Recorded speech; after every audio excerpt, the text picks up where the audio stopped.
Hello, good morning. I hope you're doing well. My name is Ulrich Salsacht. I'm glad to be able to welcome you here from Belgium, unfortunately, in the ninth Cybersecurity Investor Days. I'm here as a representative of EXO, the European Cybersecurity Organization, which I've been working with already for the last 4 or 5 years, and have been chairing the specific working group which is focused on the investor relations, and where I've been happy and see how this event has been growing now already to its ninth edition. So welcome you from within Belgium. Unfortunately, I was hoping to be more on the Porto side and joining you there. And instead of being in a virtual event with these nice virtual backgrounds, was more hopefully the opportunity to meet face to face in a setting like this one. So luckily and unfortunately, this afternoon we'll be able to meet up, even when it's going to still be virtually, but we'll still be able to meet up and have investors meeting with potentially investee companies directly, and working towards making new types of business deals, working towards making sure that the cybersecurity development in Europe is happening. I think we are looking towards a very interesting future when it comes to cybersecurity, because that's really what we're here for. We're trying to improve, all of us together, both investors as well as companies, the European cybersecurity landscape. I think today there's many challenges ahead of us. Only today and yesterday we've learned about probably the new challenges in relation to both China as well as Russia when it comes to cybersecurity, things that we have been facing over the last year quite often directly with our companies. I'm meeting with companies on a day-to-day basis, and we do see that challenges for cybersecurity, making it much more practical, making it much more easy and simple for them to use, is really what's needed. And therefore we really need a lot of innovation, but we also really need a specific sovereign series of cybersecurity technologies. Technologies having been developed and engineered in Europe and supported also within Europe, thanks to the European Commission, thanks to hopefully funds being made available to us from the European Commission to support the investment community and to support also the different companies themselves. Taking it to a little bit of perspective, this ninth edition is following the success of the previous 8 editions, of course. We've been in Estonia, in France, in Italy, we've been in Spain, and only the last 2 editions, the one in Brussels and the one in Bochum, unfortunately were digital. So this is our 3rd digital one, and so we're also getting a little bit the hang of it. In this case, I would like to thank specifically our Porto partners. In this case, in the first place, S21sec, Sonae Mexive, plus the different local partners like the National Cybersecurity Center of Portugal, Scale Up Porto, and Bright Pixel. The current activities of EXO are quite diverse. We have already a group of private investors which is growing on a monthly basis. There's about 70 of them specifically focusing on cybersecurity already today, and it's growing. And hopefully also today you will see yourself engaged in joining our community of cybersecurity investors, which is growing fast. But also from the startup side, over the last couple of years, we've seen nearly around 600 cybersecurity startup companies throughout Europe, of which 150 have had the opportunity to present here specifically on this activity. And quite a number of them have had successful and interesting follow-up interactions with investors, with business partners, business angels, and so forth. So all of this is happening thanks to the support of the EXO members, which are there to mentor some of the companies, but also, of course, some of the companies that are out there interested in acquiring companies in cybersecurity startup landscape, and further growing their own business activities. I had the pleasure to host this working group specifically, and this set of activities over the last 4 years, and I'm happy to continue doing so, also together with my co-chairs that will be also present during these different activities, and I've already been active in yesterday's event, where we had the the luck and the fortune to meet up with some high-profile cybersecurity experts from within across Europe, and having had some interesting debates on the topic. Going further and going towards the future, we'll be looking towards further developing our international activities together with EXO, and also promoting EXO specifically towards the international communities, together with the cybersecurity startup companies and our investor communities, of course. Also looking forward to add to our 550 B2B meetings that have already happened, another couple of hundreds today to them.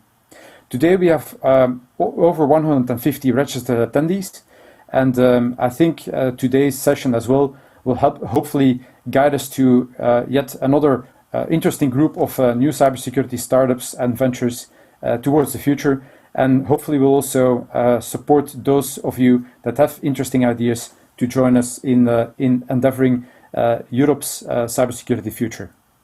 For this event, finally, we have put a lot of focus in the needs of growth stage companies, and that again is something that we'll be doing towards the future. We hope to be able to guide them further in making their pitches better and improving them, but also in making the relations with investors, and also in getting into business and going to market much better. So that's really our aim of our activities within this focus group, and further supporting, of course, the European investment in cybersecurity overall. Thank you very much for your presence. Thank you very much also for your attention. I'm handing it over to Alex. Good morning, Alex.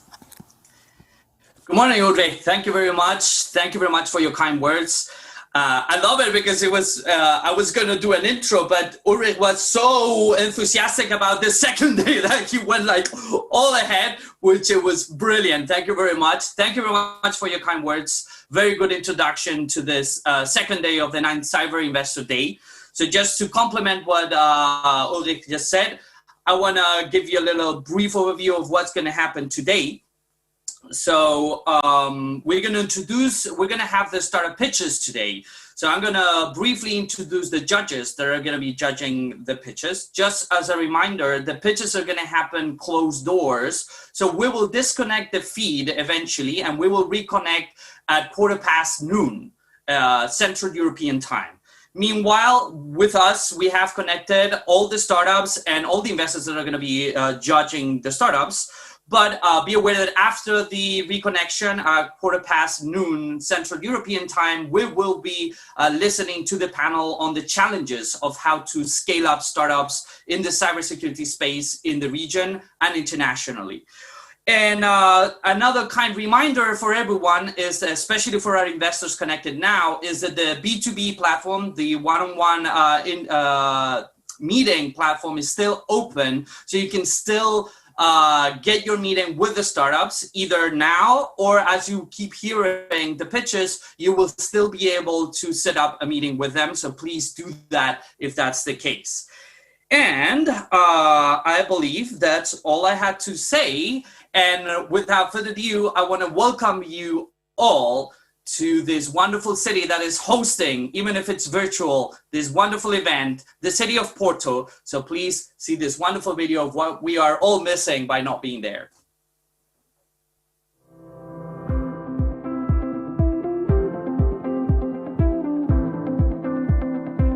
Porto is a city where tradition and culture work as foundations for growth, connecting the past to the future.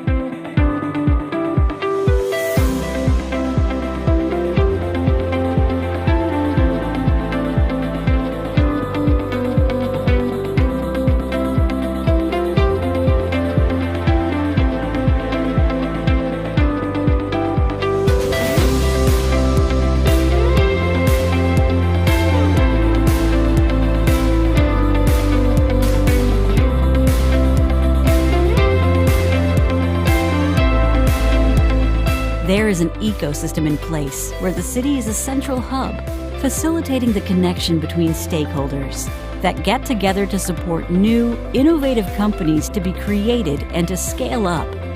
From academia to corporate, from incubators to R&D centers, from investors to communities.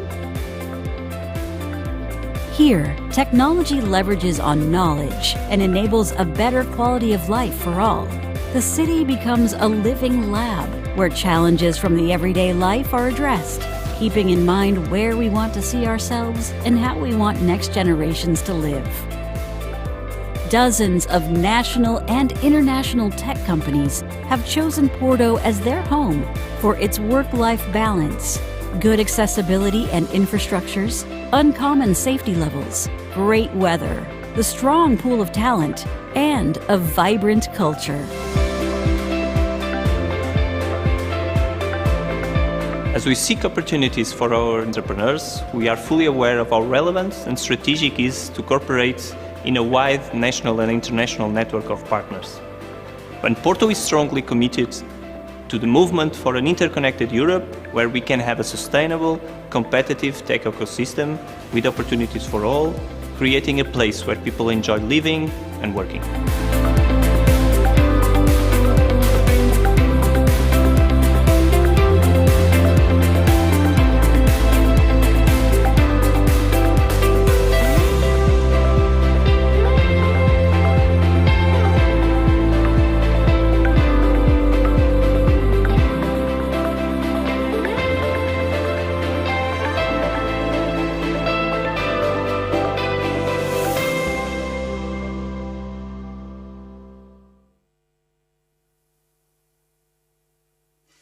And we're back. I hope you enjoyed the video. I surely did. And I was just talking this morning with my wife about how I really missed being physically there and being able to see you all face to face and enjoying the city of Porto, which is probably one of my favorite cities in Europe.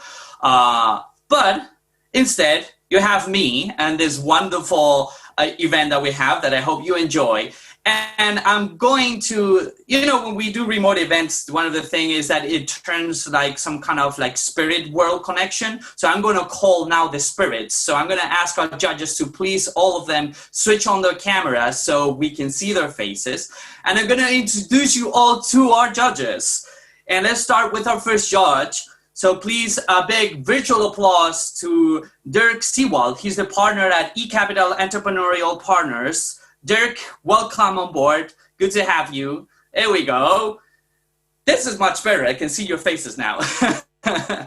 Now, another virtual applause for Gonzalo Borges. He's the manager at Sonae IM. Gonzalo, thank you very much for being here with us. Then Luis Antunes, he's the director of the Competence Center for Cybersecurity and Privacy of the University of Porto. Thank you very much for being here with us, Luis. Then Luis Grangeia, Senior Security Researcher at BitSight Technologies. Another Luis, there we go. Good to see you. Thank you for being here. Paolo Martins, Chief Information Security Officer at Euronext. Paolo, good having you. And last, Rodrigo Adao da Fonseca, CEO for Futura Law and Tech. Good to see you. And last but not least, the chairman of the jury, Samir Ahmad, investment director at KPN Ventures. Ahmed, thank you very much for being here. Thank you all for joining us. And as of now, we will be disconnecting the feed. So I beg your patience while we run the pitches. Best of luck to everyone. We will reconnect, as I said, at noon Central European time for the panel and for the final nominations of who has been nominated for the EXO European Startup Awards. So for all of you on the other side of the cable, see you in a while. And for our judges, I'll see you in a second.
And we are back. Welcome everyone back to our live feed. We have been busy, and as I was saying before, we've been running the startup pitches, and we had 12 startups pitching with us. So the jury is now voting which ones are going to be the 2 final nominees that will go to the EXO European Startup Cybersecurity Awards. So in the meantime, while our judges are deliberating, I want to welcome our next speakers to talk about the challenges of scaling in Europe and internationally with leading cybersecurity startups. And to talk about that, I want to welcome the moderator of the panel, who's an old friend. I don't know if he remembers, but I was checking our connection and we met in 2014, so long time ago. I think one of my trips to Porto when you guys were more or less starting. But I want to introduce him because he's had a stellar track record, weird in a way, because he started in academia. He wanted to be a professor. He was an assistant professor. He was a researcher, did a small stint in Siemens, and then he decided, let's drop everything and let's do our startup. And he's been running as co-founder and CTO of JScrambler ever since. So please welcome our moderator, our next speaker, Pedro Fortuna. Pedro, welcome. Thank you, Alejandro. Yes, we have met I believe in 2014, and since then you have made plenty of trips to Porto and to Portugal. You are a dear friend of the Portuguese entrepreneurial ecosystem. And thank you also to EXO for the invitation to moderate this panel called Challenges for Cybersecurity Companies of Scaling Up in Europe and Beyond. I think the panel title pretty much says it all. And we have the privilege of having a world-class set of panelists who I introduce next. We have with us Francisco Fonseca, who co-founded 2 companies, Crashless and Anubis Networks. The last one with a successful exit to BitSight, where he currently serves as VP of National Cybersecurity. We also have Joep Gommers, founder and CEO of Eclectic IQ, that he helped grown up to the current stage of Series C. Joep has over 20 years of experience in cybersecurity space. Last but not least, we have Sandro Etale, who co-founded Security Matters and who has made an impressive exit of $113 million to Forescout 3 years ago. Sandro is not just an entrepreneur, he is also a full professor at TU Eindhoven, where he leads the security embedded network systems and security groups. Regarding the topic of the panel, obviously there are many challenges to scale in Europe, but I like to start with funding. As we all know, VC investment plays a vital role in helping startups grow and has a direct impact in the competitiveness against other well-funded startups from other geographies. For instance, in cybersecurity, the usual suspects are competitors coming from the US. So in cyber, there is always some pressure towards moving to the US, establishing your company there and raising money there.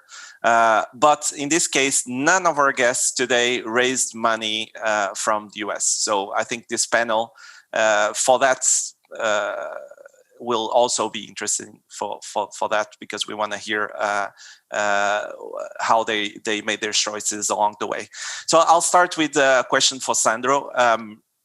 Why do you think that's the case? Is it because it's not too accessible for European startups to raise money in the US, or because Europe VCs are actually covering all our funding needs?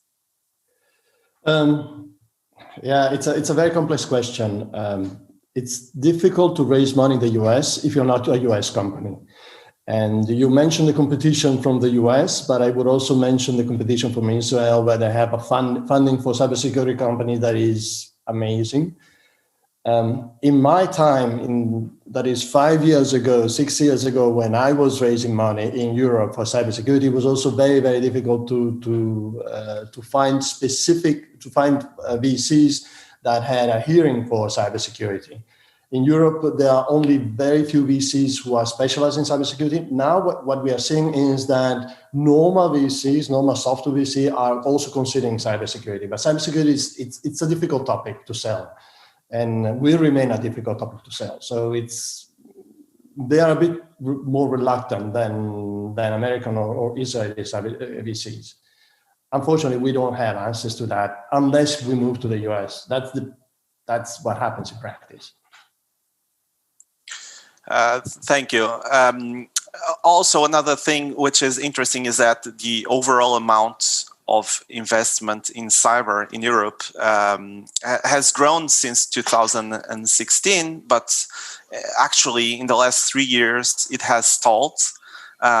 So it's more or less stable. And I'm going to ask Joep, do you think that Europe is well prepared to properly fund European startups at more later rounds, like Series C, where your company is at, or Series D?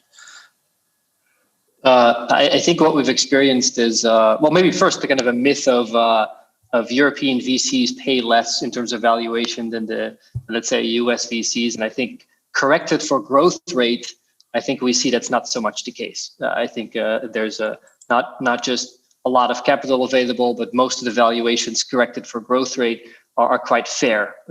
Just to have that kind of be said from the beginning. What we experienced is that there's a lot of capital also in later stages, but that capital isn't always knowledgeable on the cybersecurity landscape. There's now a few later stage funds emerging, but that's, I think, in a very young stage. And the willingness to fund very large tickets. So as you get later, you get into kind of larger tickets, compared with not always understanding the cybersecurity space makes that more difficult, we've found. So I think in our journey, we found, especially now seeing this conference, which is amazing to see, I think early stage funding for cyber is much more readily available now. But later stage is a lot more difficult. Also compounded perhaps by, even though there might be a lot of capital in Europe, can you easily find it, right? Because locked into a country in France or in Portugal or somewhere. So events like this and the ecosystem will be required to get later stage startups to get introduced to the right people across Europe and not just in your home country. So I don't think yet, but there's a lot of movement towards more capital also for later stages. So hopefully in the next few years, we see that more readily accessible. Could it be that we could perhaps, or the ecosystem could improve in terms of getting more specialized VCs in later stages? Because as you move up the ladder in terms of funding size, it's probably a trend that those VCs will be less into cybersecurity, less specializing and more generic.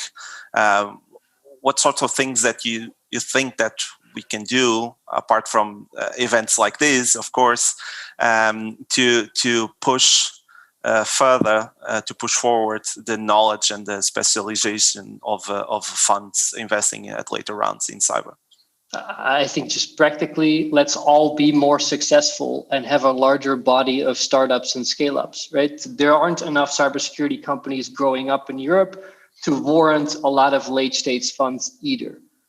And so if you want to have a partner in a later stage fund that takes this up as a challenge, They need to have enough deals. They need to have enough experience. Maybe they've come from a cyber fund from an earlier stage. And so the more the companies we've seen today will kind of grow up to be successful, the more we grow up to be successful as scale-ups, the more reason there is to have these later stage funds too, and the more competency there is to take on the challenge. And so I think let's just grow the ecosystem, and it looks like it will follow logically, considering there's a lot of capital in the market available, and that specialty will come if the opportunity is there. So it can be seen as a chicken and the egg problem almost, because in order to have more successful cases, obviously you rely on funding most of the time. I'll pass the ball to Francisco. Francisco, actually, with Anubis Networks, they were quite successful. Some years ago, they first conquered the Portuguese market, and there was a time where, if my memory serves me right, there wasn't a lot of chickens or a lot of eggs, if you will. So it was probably harder to grow companies the way that Anubis did. But my question really is, after you have conquered the Portuguese market, I remember that you were making business with pretty much all the big players in Portugal. Can you tell us how do you proceed from there? What Anubis tried to do next after like being well established in the Portuguese market, and what type of difficulties did you felt at the time? So yes. So Pedro, first of all, the reality I'm going to share now is a reality that happened 10 years ago, right? So Sandro was talking about 5 years ago. So the world was different by then.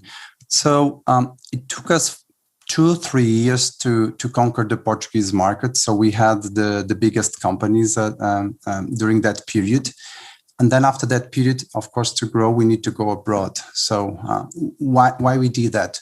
First of all, it was we could not conquer more companies here, so we need to go to other countries, and we had a good technology. So at the time, from a technology perspective, our product was great, and we thought that it could be successful. I'm talking about email security. So our anti-spam accuracy was pretty good, and we thought that was sufficient. But basically, we were pretty wrong. A lot of things went wrong. So when nowadays I look back, I think the mistakes we did is, first, we didn't have the financial muscle to start internationalization. So it requires a lot of money to be successful outside of your market. Then the technology per se was not enough. So you can have the best product in the world, but then if your potential customers don't know that you exist, you'll not be able to sell it. And by the way, I think that's a mistake that probably many tech companies do. So we tend to pay attention to technology and focus on technology, and then we believe that that's sufficient. I remember when I was raising money, many times we calculate the amount of money we need to develop the product, but then many times, at least at that time, we forgot the marketing part and the sales. Today, I would allocate much more money to sales and marketing than to technology, right? I think, but that was one of the mistakes we did at the time. Marketing was not ready, and the channel strategy was not the right one. So I think we failed everywhere. So during 2-3 years, we ended up spending all the money we were winning in Portugal, we were spending abroad. What I've learned, so 2 lessons. One is being successful in your domestic market is one thing, and it's much easier than being successful outside of your domestic market. I think that was probably the first lesson. The other one, I'm going to say it again, is that having a great product from a technical perspective is not enough. You need much more than that. So just having a great product is not enough. To be successful outside, you need much more than a great product and a great technology. You need everything, related with marketing and sales, and the go-to-marketing strategy prepared for that. So usually the Portuguese market is not enough. So you were one of the lucky ones that actually had like a significant market in your home country. Some other products, some other companies, they in Portugal at least, they need to go abroad from day one, and that's probably is more difficult in the first times of the startup, but it also prepares the startup for a different reality since the beginning. Do you think that in your case, if you, for some reason, you have gone international from day one, how would that make a difference to Anubis Networks? Great question, Pedro. I think that today, it makes sense to go internationally from day one, because when you raise money, you probably are capable of raising an amount that allows you to go internationally from day one. At those days, that was not so easy, right? So I think it was very difficult on those days to raise money and go immediately to multiple countries. Said that, I think that in this case, I think it makes the difference where, which country you live in. Because if we achieve the same success we achieved in Portugal, if we achieved in the US or in the UK or Germany or eventually even France, maybe that success at the same level that we achieved in Portugal would give us the financial muscle to go abroad. So I think that many times it's not the same thing if you're born American or Portuguese or German. There are differences, and being a champion in the domestic market can help you to be successful in the future, depending on your domestic market. Right.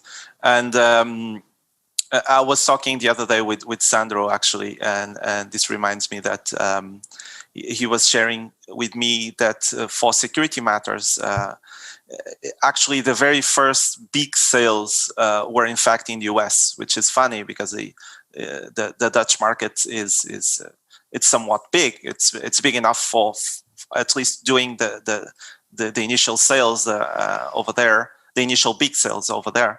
But in fact, they found the first big hits in the US, and you also ended up exiting by an acquisition from Forescout, which is an Israeli company, but as we all know, has a very strong presence in the US. Sandro, can you share why do you think that in your case it went that way? You start having hits in the US first, and eventually that made a specific market, which was the market for industrial control system and critical infrastructure. And we believe that being European gave us an edge.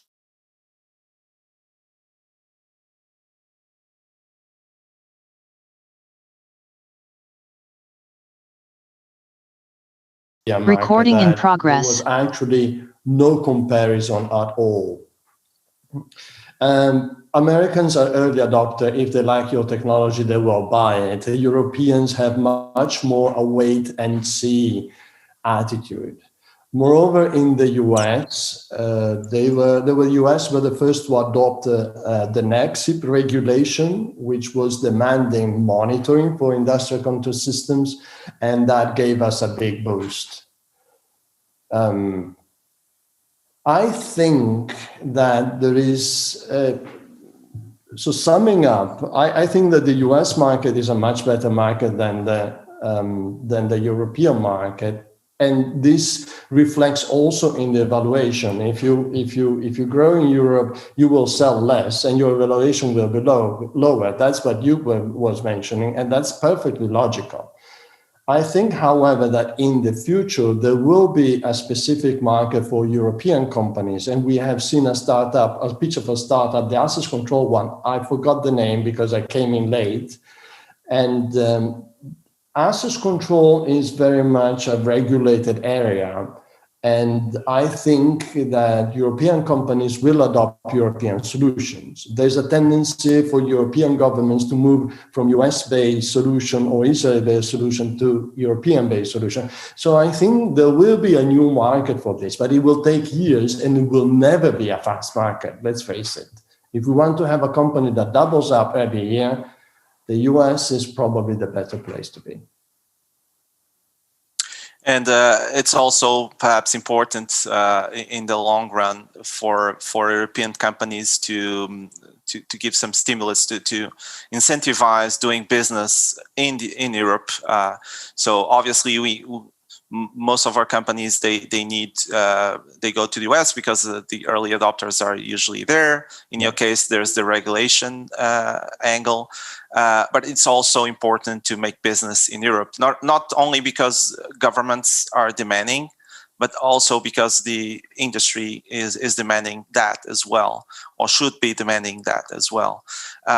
So I'm curious, Joep, can you describe what has been your path in terms of growth at Eclectic? Have you been more focused in selling to Europe or to the US, or both, perhaps? I'd say maybe paint a picture of what we are today, and then maybe the first months or year of our selling, which might inform some of the kind of listeners. So right now, about 60% of what we do is government business spread across the globe, literally everywhere from Canada to Netherlands, Saudi Arabia, Australia.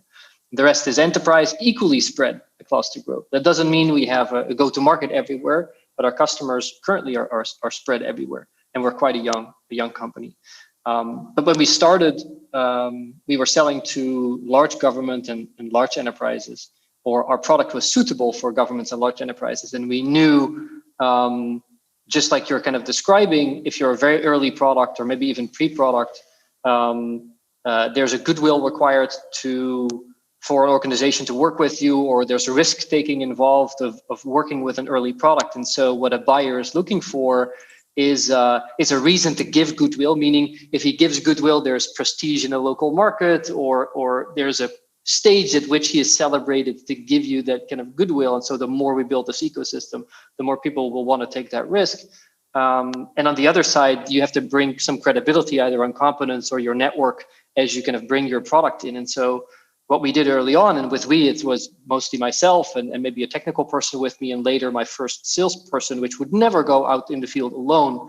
Because in that first year or first 2 years, we weren't selling our product. We were convincing people to believe what we believe. And so we were kind of evangelizing. I didn't have like a head on and little, Bible, so to speak, going around, but very similar.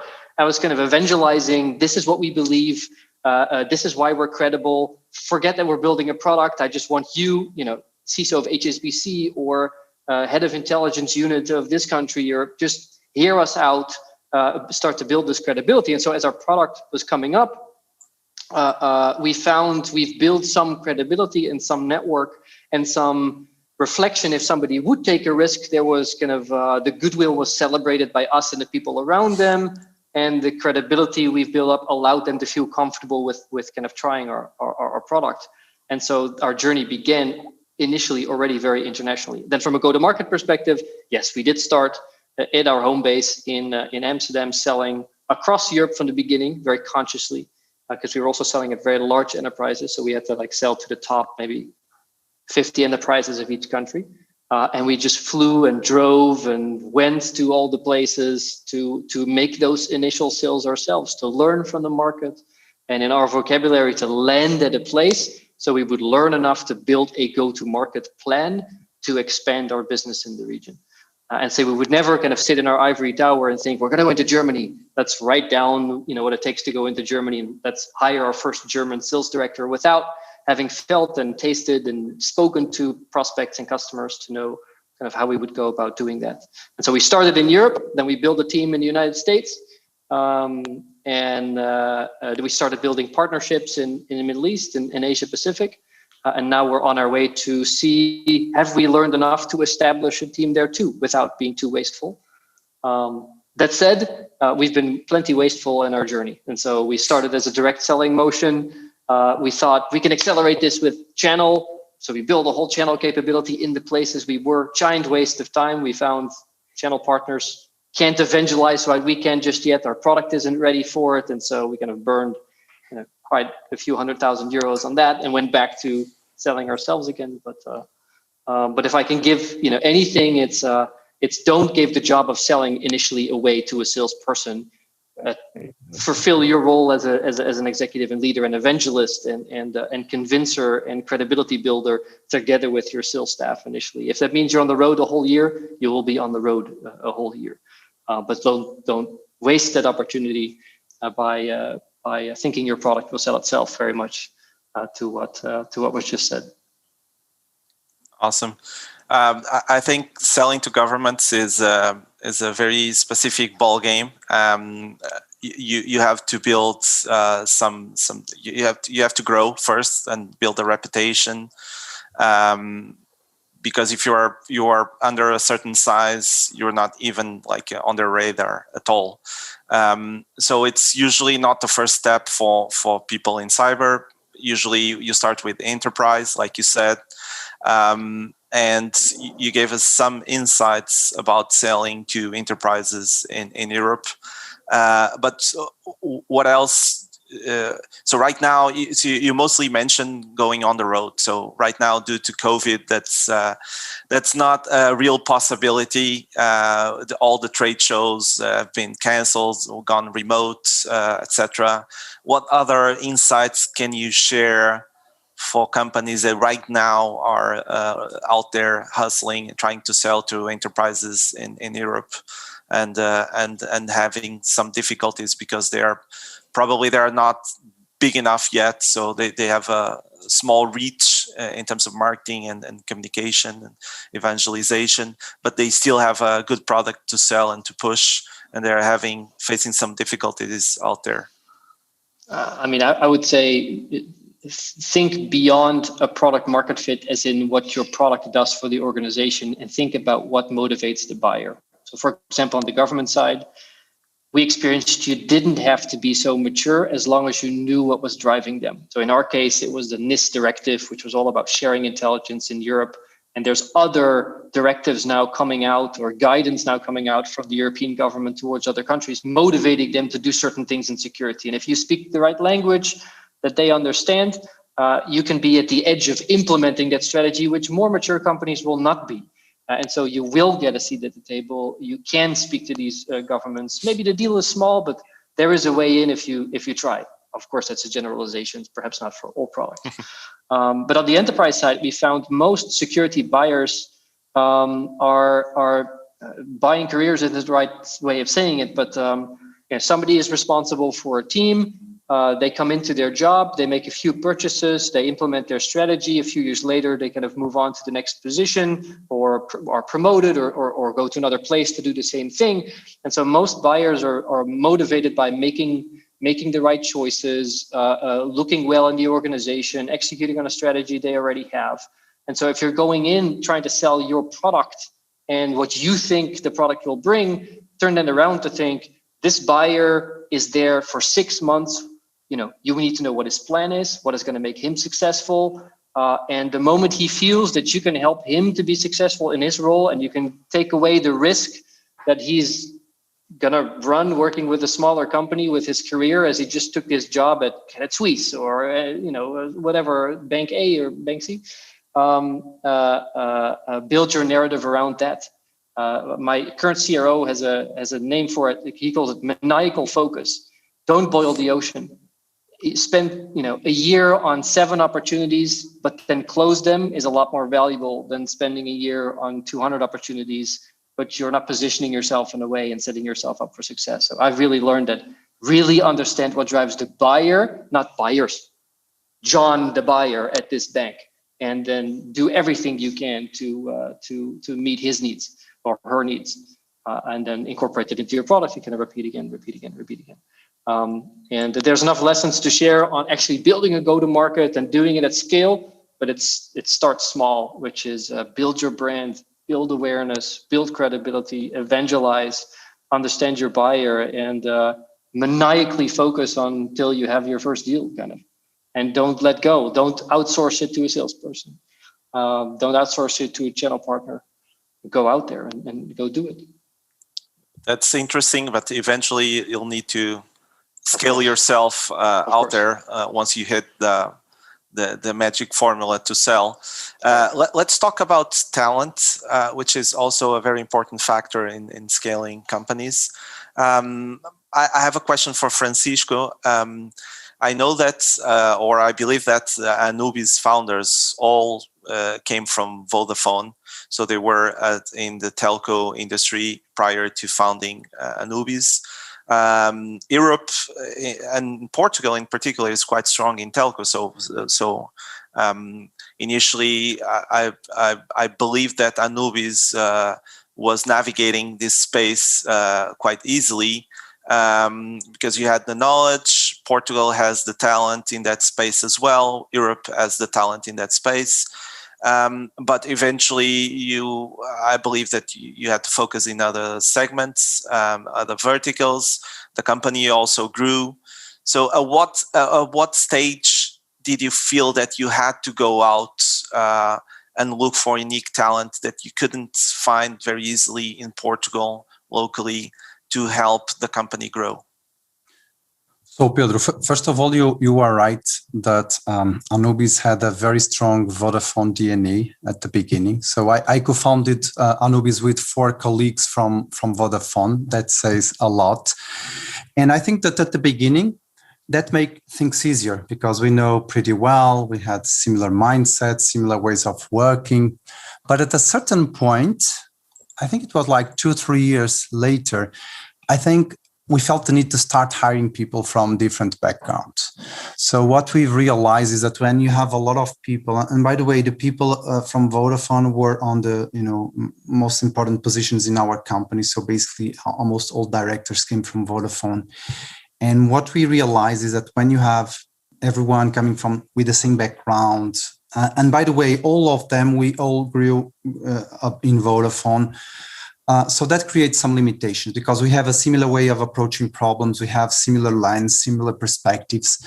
So what we realize is that we start explicitly, of course, not going back to Vodafone and to hire some people. So we said we need new blood, and we start doing that.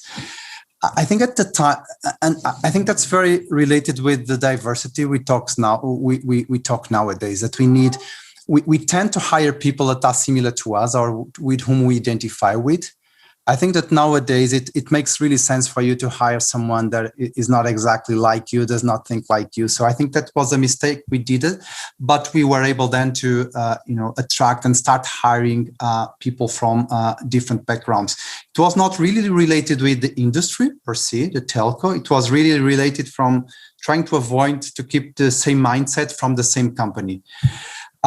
One thing I would like to mention, since we are talking about talent, Pedro, because I think this can be relevant for the startups and the companies that are hearing us today, is that I think that one of the most critical things in terms of keeping and attracting talent that we have nowadays is related with how companies are going to deal with the pandemic or the new world. What I'm feeling at the moment in my company is that the policies that we will have for, related with working from home, coming to the company, the hybrid model, I think that's one of the things that nowadays will have a bigger impact in terms of attracting and retaining talent. So my recommendation is make sure that what you are going to define, in your company is the best for your employees, because if what we define is not what they want, I think that in this area, very easily, they will look for alternatives. So people try to find companies that will adapt to their lifestyles and what they want to their lives, not the other way around. So I think that's in terms of talent, I would say that that's the topic for us to be paying attention in the coming months. Yeah, that's a hard one. Everyone is trying to crack at the moment, but probably the future will be for sure more remote friendly than it was before, prior to the pandemic. Talent is very important, of course, but knowledge and IP is also important, and there's always this tension between where the IP is located. Is it located in Europe? Is it located in US? Is it located in other parts of the world? But Europe has actually a strong track record in terms of big R&D projects. And we have done them for many years now. But that investment, at least in the cybersecurity space, does not really seem to result in too many European cybersecurity startups.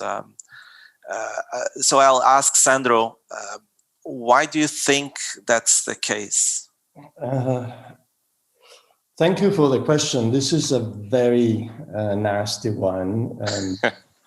IP protection is in software is impossible. I was talking the other day with a professor who's doing a startup in a chemical company, and I couldn't believe my ears how well protected he can be in talking to customers, talking to competitors, talking to partners. We don't have that. Our way to stay ahead is to be the best, to stay ahead of people in terms of product, but particularly in terms of marketing and of market.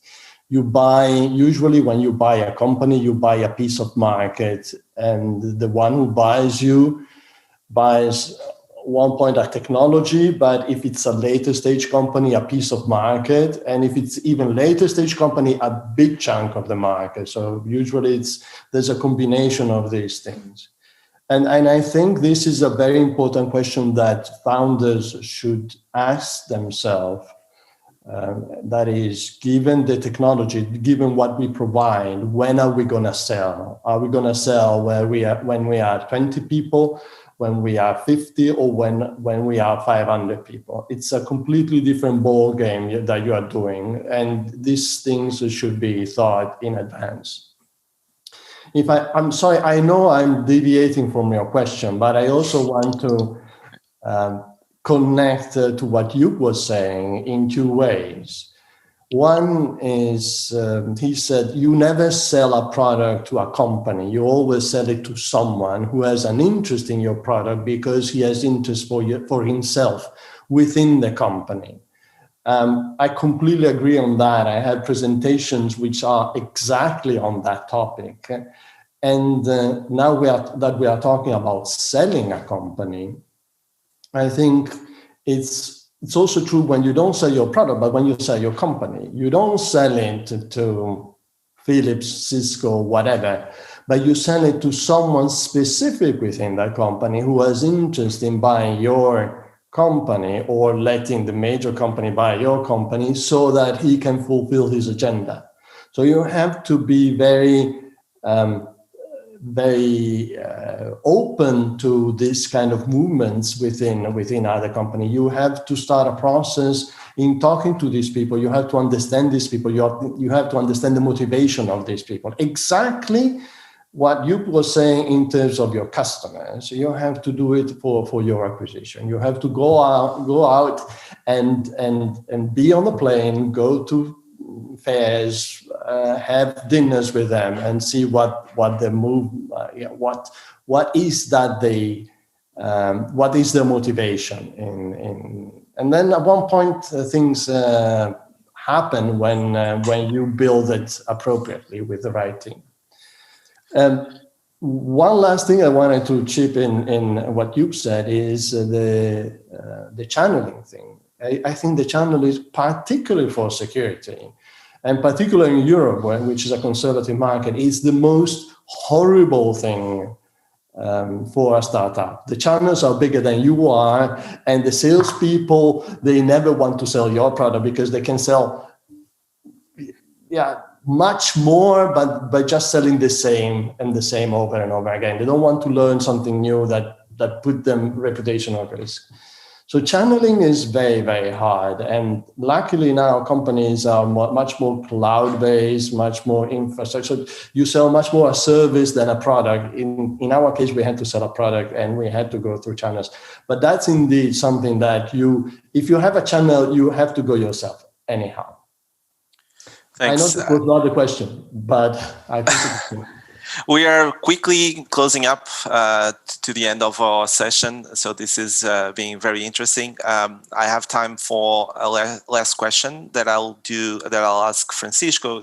So Francisco, you have been working at BitSight, US company. So before that, you had experience with the US market, but now you may have a different perspective because you have been working at the US company for some time. So I wanted to ask you, in your perspective, and right now, can EU startups be competitive compared with other companies in the same space, but based in regions like the US where there is a lot of funding available? I think that they can, Pedro. Depends on the space and depends on other factors. So that it's not very easy to respond to that question. But in terms of funding, I think that in general, the approach European companies have in terms of how they scale requires less funding than the US ones. I think that's an important aspect. An American company, because their market is so big, they need to receive a lot of money, and then they run extremely fast. And probably on the first years, they are not very concerned with the cash flow. They don't need to be kind of profitable or sustainable, right? And then at the end, we'll see if they get additional money or if they are capable of creating a profitable model. That's why I think we see so spectacular failures and successes in the US. They are much more extreme. So they have companies that are extremely successful. They get a lot of money, a lot of traction. But we also see huge failures, companies burning a lot of cash very quickly. Like Europe, we are much more conservative, I think. We try to have a growth that is kind of sustainable. So that's why in Europe, when you have a successful company, we tend to be like this. But even companies that die, they die more slowly, which can also be bad, right? American companies die pretty fast. European companies can die more slowly. There are pros and cons on both approaches. So depending on the market where you are, I think that European companies have shown that they can be competitive. They have different challenges than the US companies. Specifically talking about the cybersecurity space, which is the case here, I think, for this event, Pedro, I agree with Joop that we need some champions. I think in terms of cybersecurity, the perception I have from the market is that companies around the world and people, they trust or they expect or they have a good perception about US companies and Israeli companies in terms of cybersecurity. When it comes up to Europeans, I think we still need to create that sentiment. It's not still there. And Joop mentioned that we need some champions. I completely agree. If we look to the biggest cybersecurity companies in general, they are or Americans or Israelis. We need some European champions in this space, and hopefully, who knows if one of those champions is coming from this event here. But I think that's what we need, and maybe a little bit more of simplicity around how we are organized here in Europe. To be honest, I'm not looking for funding for quite some time, but when I try to read what is available here in Europe, I think that it's relatively difficult because it's not simple. There's so many things going on in different locations. So when we look into EU, what I felt is that there's money that is coming, but it's not obvious to me how companies can take advantage from that. Because here in Europe, I think when we establish this type of programs, typically they are much more kind of bureaucratic, which much more rule, decentralized, and all that. There are some good things, but at the end, I think this makes it a little bit more complex.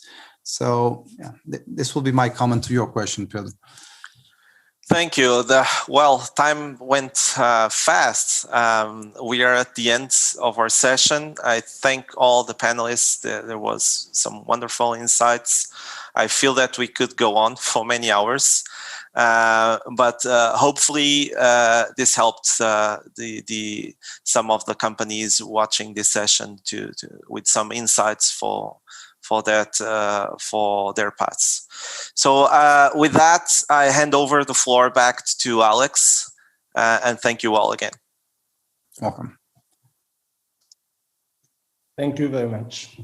Thank you very much, Pedro. That was a fantastic panel. I was just thinking, as you were saying, we could have gone on. It's we need some Franciscanos and, meeting together and talking about these things. Gosh, I mean, you guys, I miss all of you guys, seeing in person.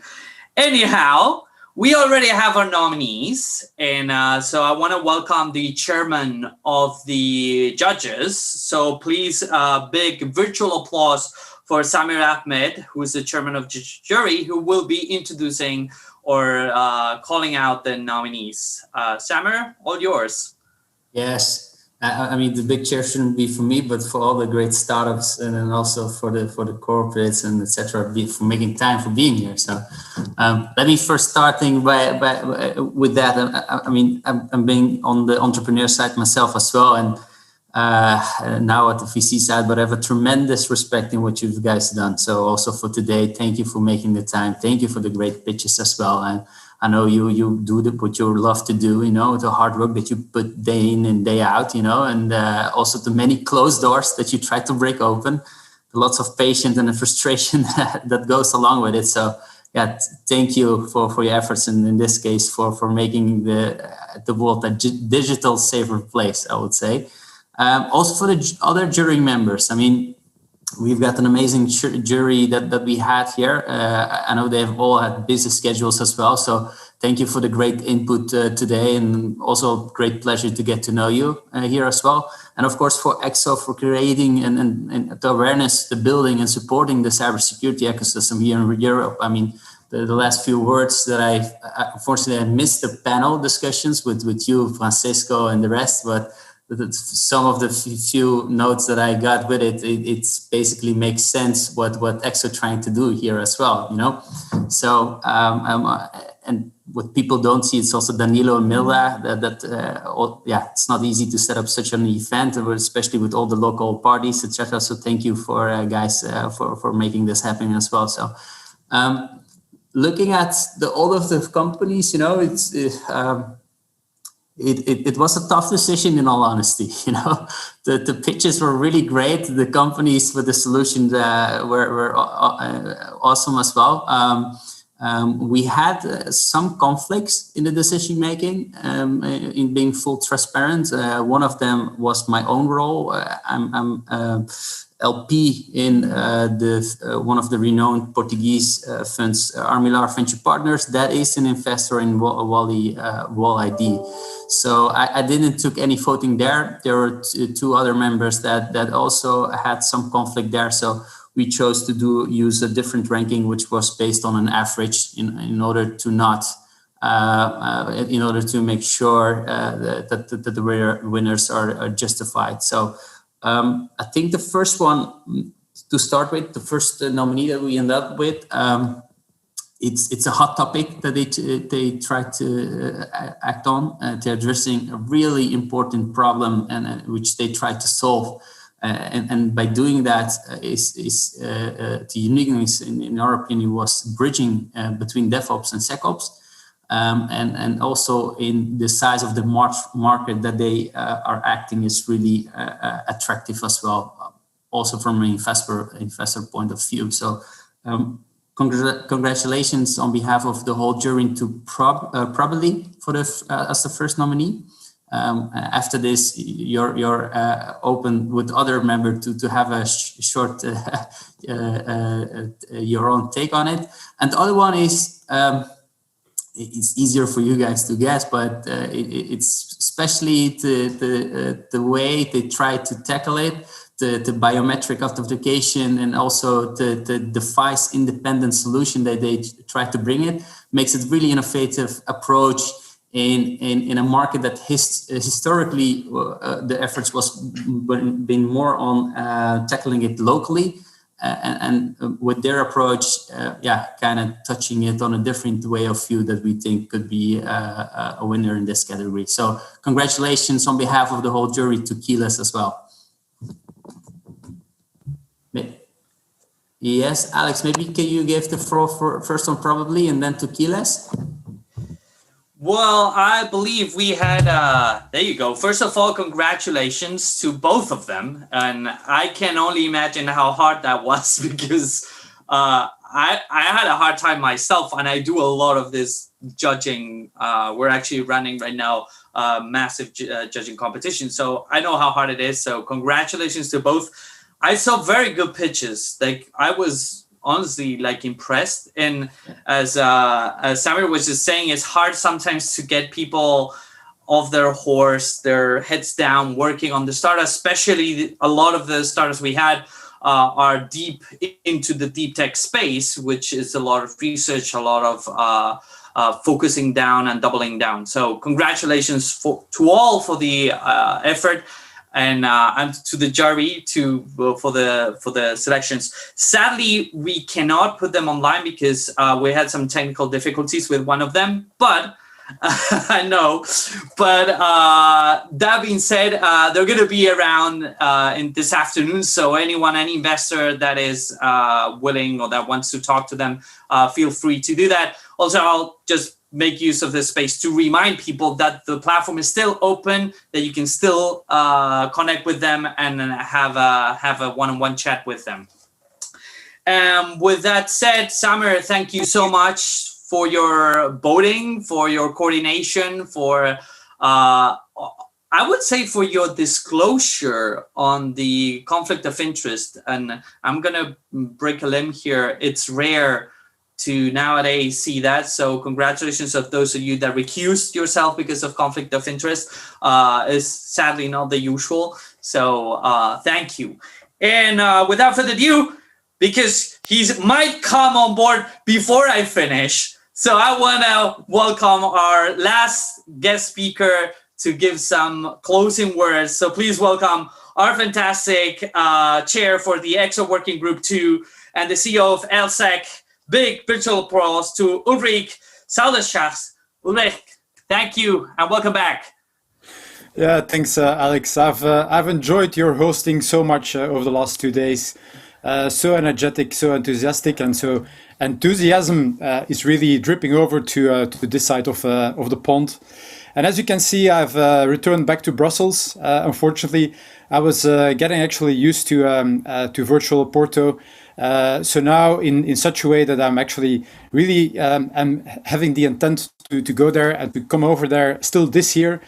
I've learned so many different things today. I've learned about a pandemic startup in cybersecurity. I think that's a new word that you phrased, Alex, there. And so thanks definitely for that. Next year, I would like to see a pandemic in startups. So that's maybe turning it around and making sure that there's really so many cybersecurity startups happening in the next year.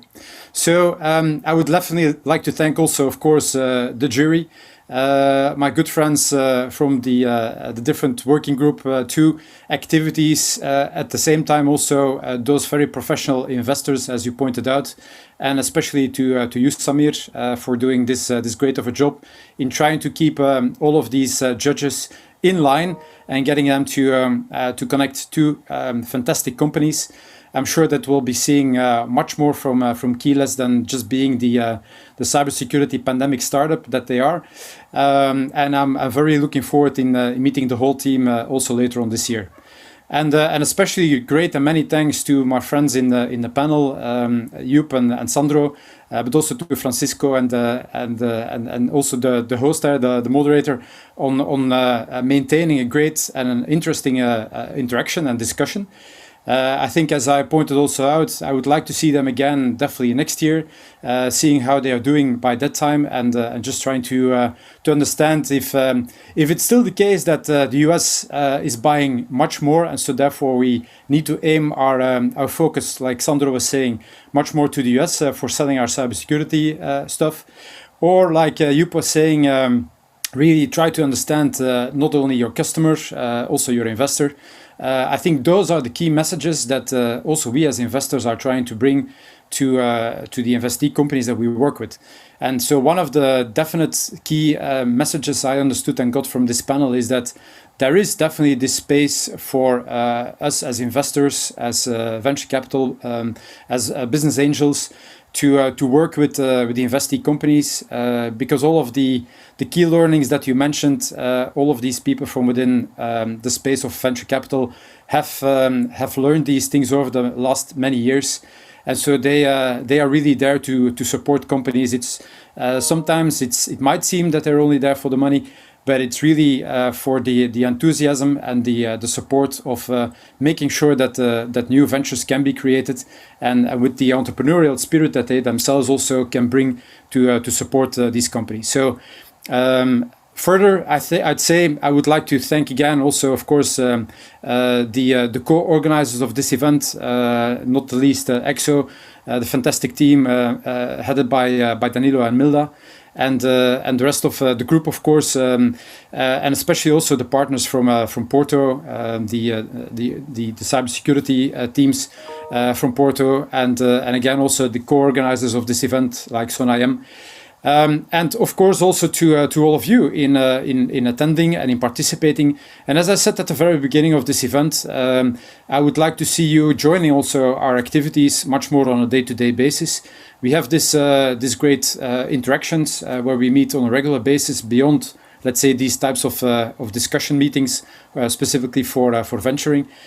So please do join us, and let's also with your support and your efforts, making Europe a much more interesting space for cybersecurity, and also a much more interesting space to invest in cybersecurity, and also making Europe as total a much more cybersecure space. So with this, thank you again all for attending, and I'd love to see you this afternoon in the different face-to-face sessions. Have a great day and have a great summer holiday time, and hope to see you soon in the next edition, the 10th edition of the EXO Cybersecurity Investor Days in the fall period. Bye. Okay, Ulrich, thank you so much for your kind words. I think you basically said it all, except saying, hey, you're back to Brussels. Very good points there. No face masks outdoors, beer, fries, waffles. I don't know what you're complaining about. That sounds pretty. I prefer Porto, in any case.